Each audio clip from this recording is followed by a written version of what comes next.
Okay, I started at the end of the first video talking about how after Hellraiser Bloodlines, this series got confusing in the Hellraiser franchise. You had Hellraiser Hellseeker, which was confusing. Hellraiser Deader was kind of confusing.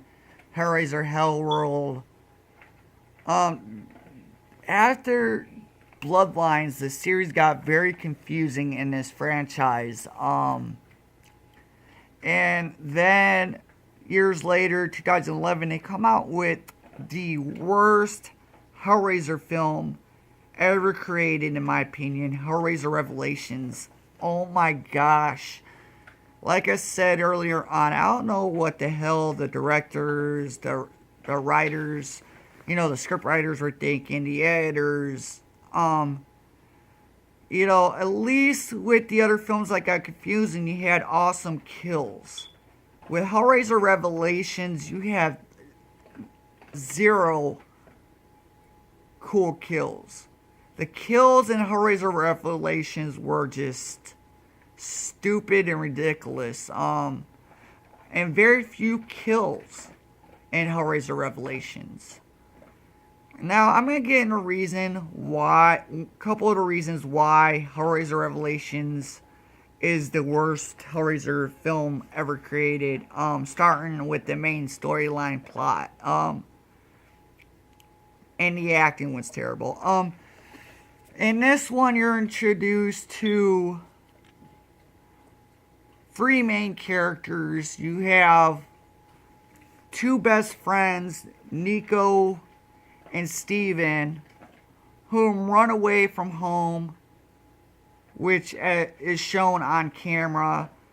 And this film, it starts off with showing you bits and pieces of what's on the camera, which is the only thing that's found as evidence to what happened to Nico and Steven, which the camera shows very little.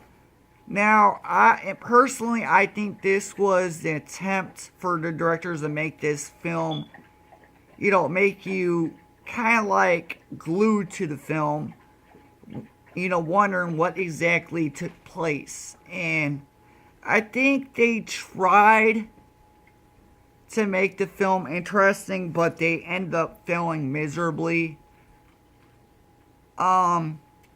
Basically, the film starts off with the bits and pieces that are shown on the camera of Nico and his friend Steven running away with plans to go to Mexico for a good time. And then very little is shown on the video. And then you meet Christy's mother, whom doesn't want Christy to see what's on the tape, which she's been watching. Which one of the things which is on the tape she doesn't want her daughter to see is the fact that her boyfriend cheated on her with the hooker whom he accidentally kills during having intercourse with her in the bathroom, but claims he doesn't remember doing it, saying that he passed out and when he woke up she was dead. Then the camera shuts off when things get interesting, when you find out they open the puzzle box, and then you hear Pinhead speak, and then you hear Nico and Steven scream, and then the video of course ends, and you see that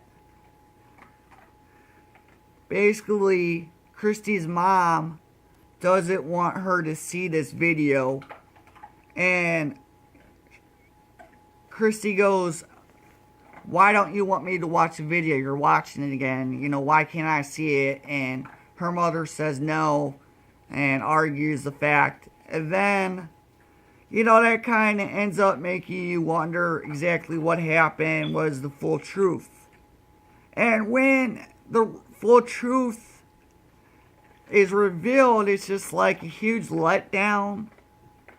What ends up happening is Steven shows up out of nowhere at his parents' house crying, "They're coming for me, you gotta help me." And then he passes out, and then the man shows up whom you find out sold him well, sold Nico and Steven the puzzle box.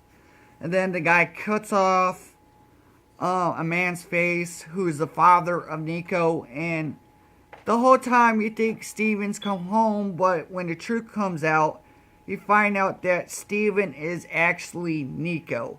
And then the crappy ending, Steven, the real Steven, which comes back as a demon that resembles a crappy new Pinhead, shows up with, they show up and then they bring Rico back to hell in this film, of course. The film, I hated from start to finish. I hated this one with a passion. The only reason I bought Hellraiser Revelations is so that I can complete my collection of Hellraiser films because I am a diehard Hellraiser film. This was just terrible. A total waste of time to even watch this film. Like I said, the only reason I bought it was because I love the Hellraiser franchise mostly. I even liked Hellraiser Hellseeker and Hellroll and all the other ones better than this one. And I can't wait for Hellraiser Judgment. And I can't